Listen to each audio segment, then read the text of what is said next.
is no other cinematic universe that is currently on suicide watch more from Warner Brothers aside from the DCEU than the MonsterVerse, a franchise compiled of movies involving kaiju such as Godzilla, King Kong, Ghidorah, Mothra, etc. Recently, I managed to catch up on the previous 3 movies during a MonsterVerse binge that I've had, and upon rewatching them all, I would have to say that my opinions have either changed or have remained the same ever since the first time that I watched them. To this day, I personally believe that 2014's Godzilla by Gareth Edwards is a well-directed film. Undoubtedly, it has some missed opportunities in the script, a main character with charisma of sanding paper, surrounded by talented actors who are being forced to play incredibly pointless roles despite their phenomenal performances, and a few ludicrous moments that basically happen in the film just to move the plot forward. But all in all, the story was a bit solid. The technical aspects from the sound design, the visual effects, and even the cinematography are out-freaking-standing. And Godzilla's appearance, including his fight scene with the Mutos, give me chills down my spine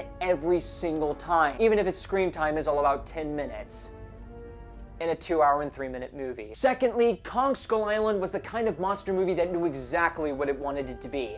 A cheesy, violent creature feature that really took advantage of its PG-13 rating with its violence, had an all-star cast with performances that carry their one-dimensional characters, and a script and premise that embraced itself. Though it does have its issues like its 2014 counterpart, like say, underwritten, pointless secondary characters, its bizarre tonal shifts, and despite its great visual effects, its chroma key compositing is distractingly obvious. But after reevaluating this film for about 1 or 2 years from now, I have to state up front to you all and admit to myself that Godzilla King of the Monsters was a monster-sized disappointment.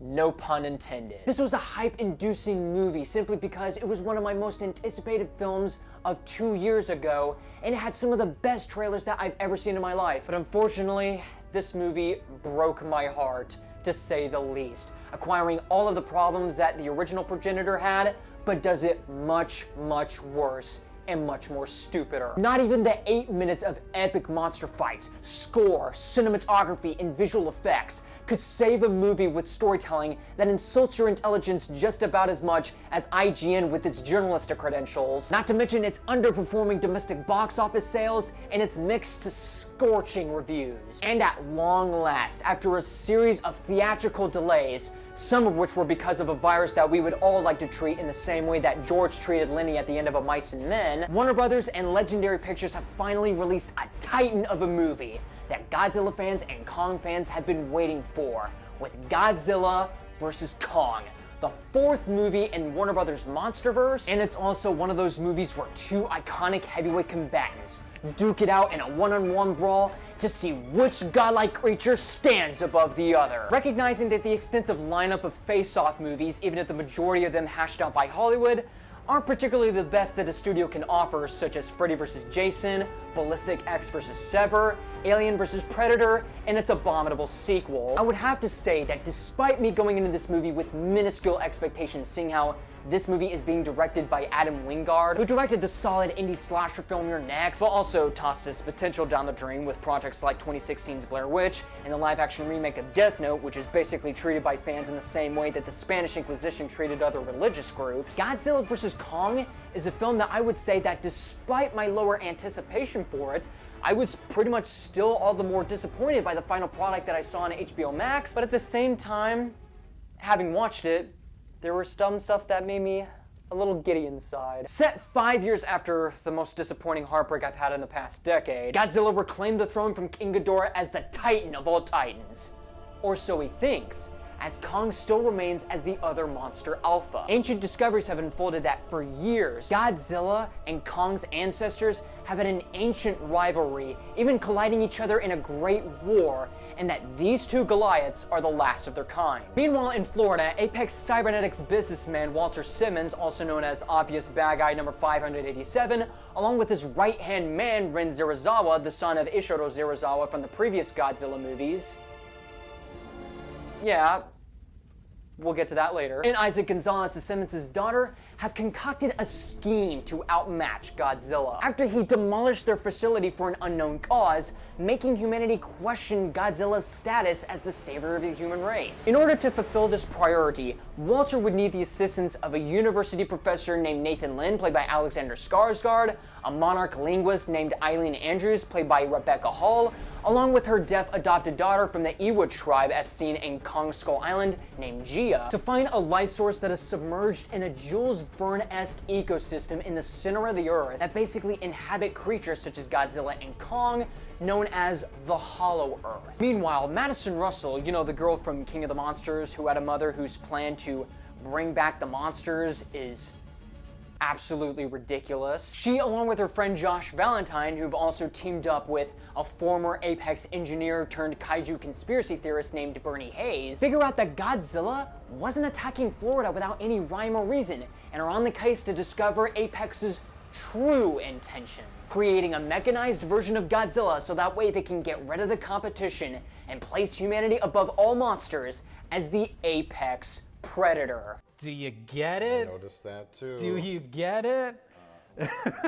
Structure-wise, the plot reminded me somewhat of another face-off movie by the name of Batman v Superman: Dawn of Justice, in which you have a group of characters who proclaim that he is the savior of humanity after the events of Godzilla 2014 and King of the Monsters, all the while realizing that the main villain is creating something behind the scenes as a way to trick the main and secondary characters into doing something that will bring his plan into fruition. Full disclosure, by the way, let me be clear that Godzilla vs. Kong's plot is not as insulting, heinous, or disgraceful as Batman v Superman.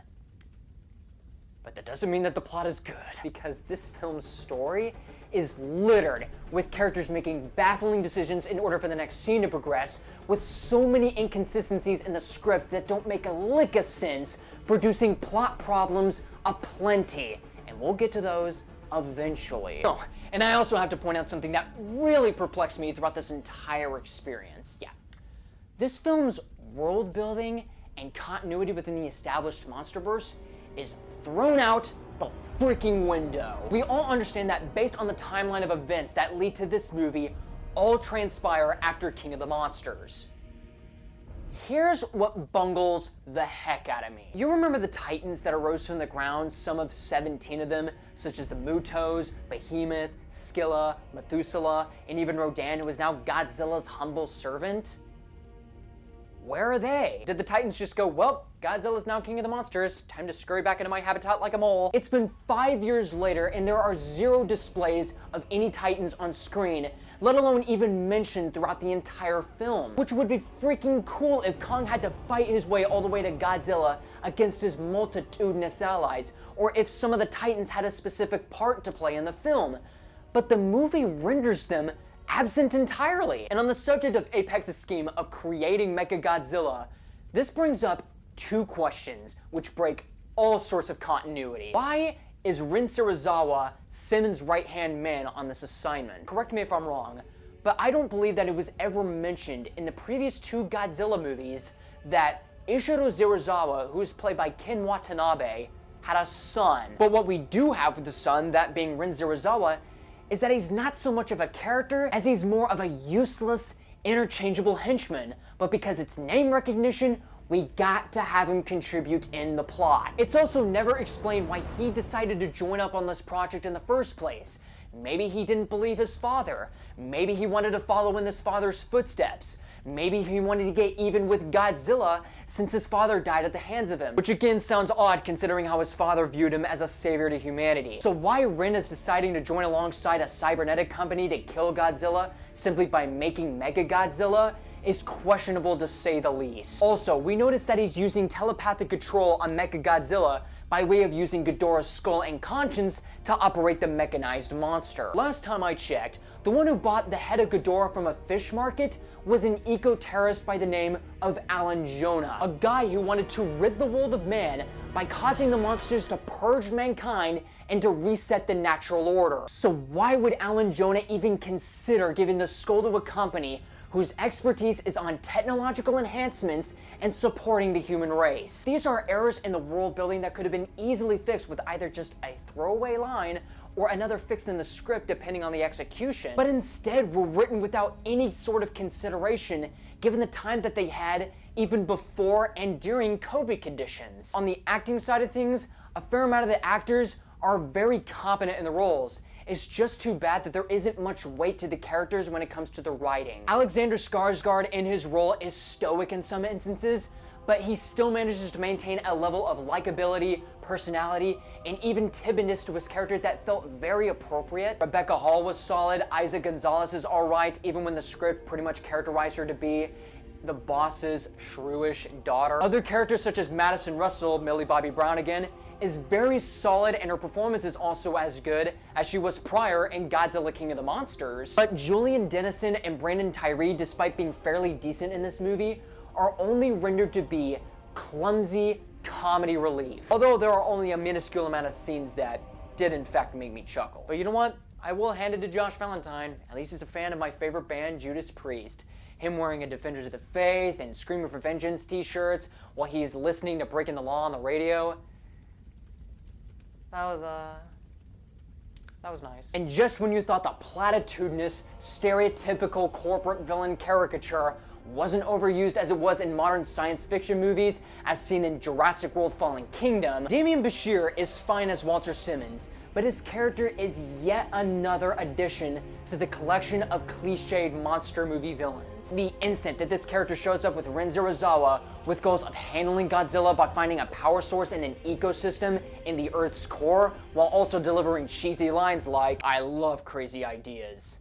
They make me rich." Immediately, you know he's the villain and the one pulling the strings. You would think that his core motivation would be much more fleshed out if instead he would talk about wanting to save people's lives given the events of the destruction in San Francisco, Boston, Washington, D.C., and other parts of the world. His motivations would be much more grounded and identifiable depending on the execution, and it certainly would be much more better instead of a multi-billionaire tycoon archetype whose motivation is, I want humanity to become the apex predator over the monsters, and I'm gonna create a robotic monster powered by a membrane of an actual monstrous alien to do it. But ironic enough, do you wanna know who the best characters of the entire movies are?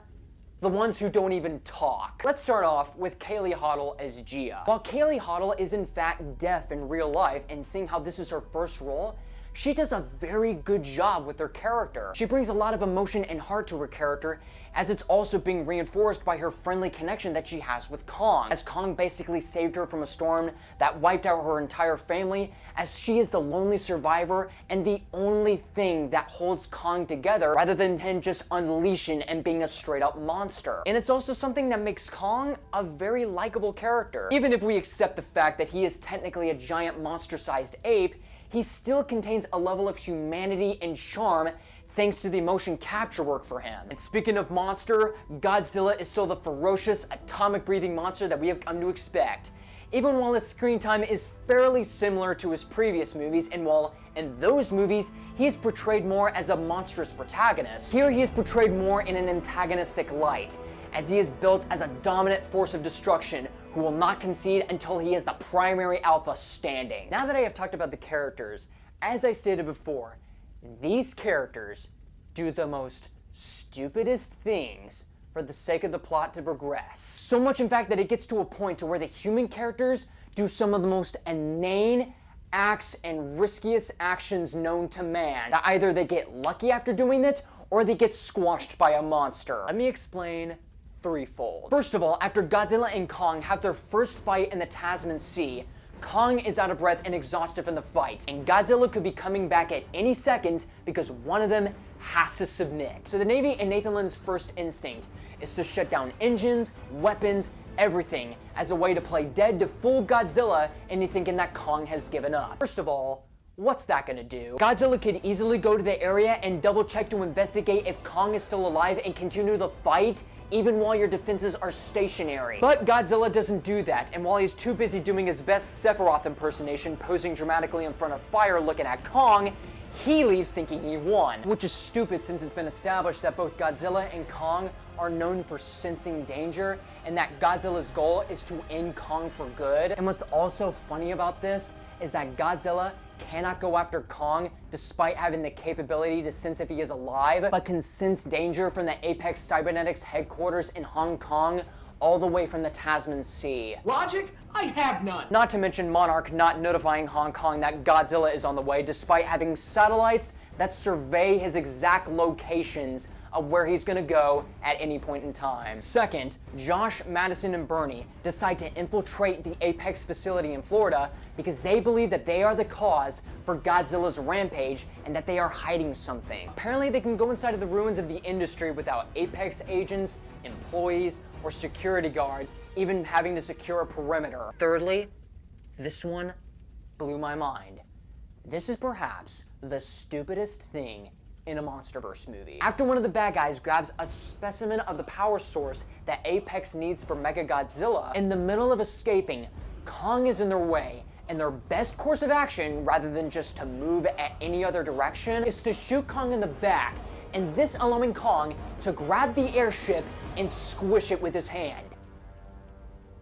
Somebody actually got paid to write this. This scene was so bafflingly idiotic that I just sat there on my chair with my hand affixed to my forehead going, what did you think was gonna happen? But as I was sitting throughout this movie having to deal with this film's mediocre characters, archetypal villains, and plotting and world building that doesn't make the faintest modicum of sense, all I kept hoping for in this movie was just to have Kong and Godzilla go up against each other in a fight to the death. As a guy who, when I was a wee little lad, grew up watching stuff like Animal Planet's Animal Face-Off and the History Channel's Jurassic Fight Club, if you, my friend, lived during the mid to late 2000s, you know exactly what I'm talking about. I always loved the idea of having two creatures go face to face with each other to see who will win. So, being the biased, nostalgic fanboy that I am, and the fact that I have praised the fight scenes in the previous 3 MonsterVerse flicks, yes, the action sequences between Godzilla and Kong are totally fantastic. From the opening set piece of these two behemoths duking it out on an aircraft carrier, which after measuring these two combined in a carrier weight-wise is scientifically impossible, and also when they engage in the Battle of Fisticuffs in Hong Kong, especially when all hell breaks loose in the final climactic showdown of the movie. In isolation of the film's mediocre story, the fight scenes made me feel like a kid again. Even the way the monsters are fighting each other, appearing to be evenly matched, utilizing their strengths to their absolute fullest, and attacking their fallible weaknesses is brutal and well staged, making the audiences wonder who is going to come up on top. Even technical aspects, such as the immaculate sound design, where every blast, crunch of a body part, roar, or attack in an action sequence is gratifying. Tom Holkenberg, aka Junkie XL's score, is explosive intense, hitting all the right chords in all the right scenes adequately and wonderfully. And the euphoric cinematography not only provides us grandiose shots, but it also helps improve the view of the action scenes so much more, giving us a vast amount of wide shots, whether it's in daytime or neon lit nighttime, or whether it's Kong struggling with war bats, or whether it's epic close-up shots of Godzilla and Kong roaring at each other to see who is much more powerful than the other. Are shot with such visual respect that from almost every single scene that has to do with the creatures, you can imagine the amount of commitment the cinematographer has displayed on screen. And of course, the visual effects for Kong and Godzilla are incredible. The textures on the scale, fur, and skin are polished artistically to the last detail. The look of Mechagodzilla with its cybernetic design is incredibly unique, looking more like a robot model and less looking like a carbon copy of Ready Player One's Mechagodzilla, which I feel like would have been a bit lazy. And even the environment of Hollow Earth itself, with its multiple amounts of wildlife, vegetation, terrain, and even its scientific aspects, despite it being a little bit questionable, are vibrant and interestingly creative. To summarize, as the 4th MonsterVerse film, Godzilla vs. Kong is a bit more the same as so many people would expect. It delivers on everything you would come to receive in a monster movie via epic battles, wonderful visuals, cinematography, sound design, and even good performances from the human characters. But from the characters themselves to their contrived, questionable decisions to the inconsistent world building and subpar screenplay, doesn't elevate it to its fullest potential. While acknowledging that my expectations were not that high, I still found myself a bit disappointed, but still pretty satisfied at the exact same time. And even with my grievances aside, I still find myself recommending it to people who care about nothing more than monsters smashing into each other in an epic clash of the titans. But if you want an awesome face-off movie with a thought-out script, then I advise you look elsewhere. Alright guys, so that was my review of Godzilla vs. Kong. If you like this review, please like and comment below what you thought of the film yourself. You'll also find me on media platforms such as Facebook, Twitter, and if you have a phone, you can find me on Instagram. And as always, if you'd like to see more reviews like this, be sure to subscribe for more. Warner Brothers, please, for the love of all that is holy, if you have anything planned for the future of this MonsterVerse, hopefully its quality doesn't have anything in common with Michael Bay's Transformers. My name is Luke Nukem.